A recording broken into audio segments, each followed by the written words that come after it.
barki démb rek lañ gunge woon fële kër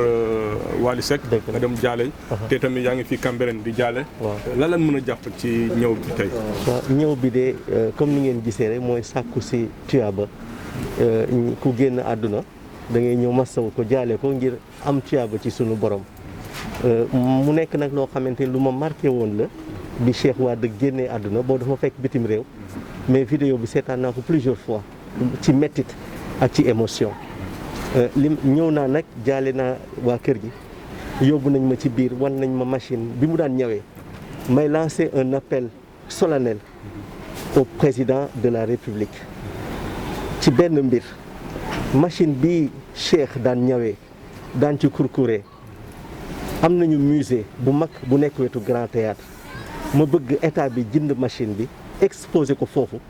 parce que lii modèle bu rëy la ci ni Cheikh daan taabawee dëgg la ñi ngi waajal lal ay mesures pour jéem a xool ni ñu dimbalee xale yi waaye dama yaakaar ne c'est dans une large concertation que loolu mun a antu ci réew mi ñu nekk maa ngi koy woo solennellement pour que machine bi état du Sénégal jënd ko à un prix fort ñu jël exposé ko dans le musée xale bu ñëwati xool nekk xale bi ci mettitam la génne woon bàyyi woon machine am bi mu daan taabawee pour revendiquer li nga xamante ne moo ko metti ndaw réew mi mooy coono bi réew mi dëkkee maa ngi leen di sant bu baax. fi jógee nañ Cambérène ñëw fii Fass nga seet si ay malade waa kër gi kontaan ci lool parce que lu leen bett la. lan moo war a nekk sa kàddu yi. waaw xanaa di santaat yàlla ci ñëwaat fii seet siwaat fii ay malade tey ñu ngi jóge jaale ay mbokki Cheikh Wade émotion bi du jeex ndax gis nañu xale yi ñu gaañ fii aussi ma gis aussi borom kër gi réaction de sagesse bi mu am ni mu waxee moom Momar Koñ wax ko ak dal ne toppul kenn ci lenn bàyyi na lépp ci loxo suñu borom kooku wut na ndàmpaay ci yàlla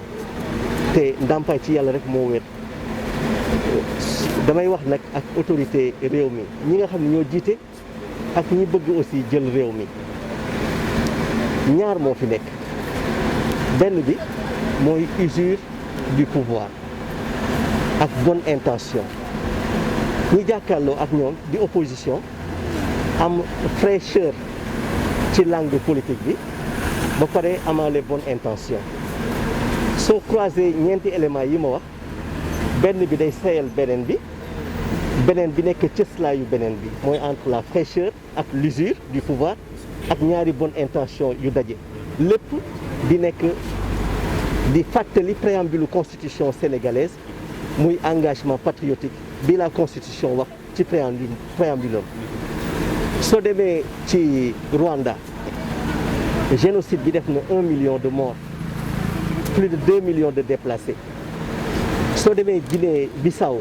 ba léegi jàmm amu fa soo demee Côte d'Ivoire def nañu réconciliation nationale mais taxul ba léegi jàmm am fa Mali gi mi ngi tàkk Congo la même chose moo tax may woo nit ñi gis nañu ne tamit la première guerre mondiale ak la seconde guerre mondiale autour d'une table la ñu toogaat pour indiwaat jàmm ñun nag balaa ñu dem ci fitna bu tar nañu waxtaan bis ne tey maa ngi woo ki nga xamante ne moo jiite réew mi moo engagé ay waxtaan yu sincère ak képp koo xamante ne mi ngi yeewoo fii ci réew mi ndax kat bi ma waxtaanee ak Momar Koñ mii nekk kilifa ci kër gi xalaat yi mu génnee ci wàllu indi jàmm ci réew mi mooy ñu tooñ la dal sa kaw yàq sa alal